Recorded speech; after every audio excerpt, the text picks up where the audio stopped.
السلام علیکم ورحمۃ اللہ وبرکاتہ۔ محترم،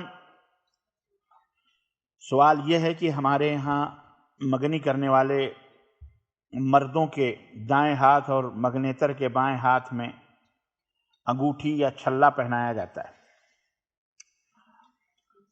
لڑکا لڑکی کے ہاتھ میں اور لڑکی لڑکے کے ہاتھ میں، یا یوں ہی مگنی کی جاتی ہے۔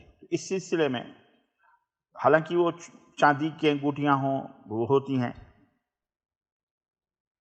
تو کیا اس میں قباحت ہے، کوئی حرج ہے؟ اس کا جواب براہ کرم دیجیے۔ اللہ کی توفیق سے اس کا جواب یہ ہے کہ شریعت میں یہ تمام سب عمل، ان کا کوئی ثبوت نہیں ہے، نہ ہی یہ ثابت ہے اللہ اور اس کے رسول سے۔ لہذا افضل اور بہتر یہی ہے کہ ایسے رسم و رواج چھوڑ دیے جائیں۔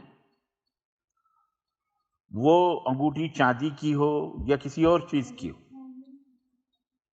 یہ تمام سب چیزیں کرسچنوں، عیسائیوں، نصرانیوں سے آئی ہوئی ہیں، اس لیے یہ تمام سب چیزیں ترک کر دی جائیں۔ اور اگر سونے کی بنی ہوئی ہو تو پھر تو یہ مرد کے لیے حرام ہے، کیونکہ رسول اللہ صلی اللہ علیہ وسلم نے مردوں کو سونے کی انگوٹھی پہننے سے منع فرمایا۔ بہتر یہ ہے کہ یہ رسم و رواج ختم کر کے اسلامی طور طریقے سے جو نکاح ہوتا ہے، لین دین ہوتا ہے، وہ کافی ہے انشاءاللہ تعالی، ہدیے تحفے انشاءاللہ تعالی۔ صلی اللہ علیہ نبینا محمد وعلی آلہ وصحبہ اجمعین۔ السلام علیکم ورحمۃ اللہ وبرکاتہ۔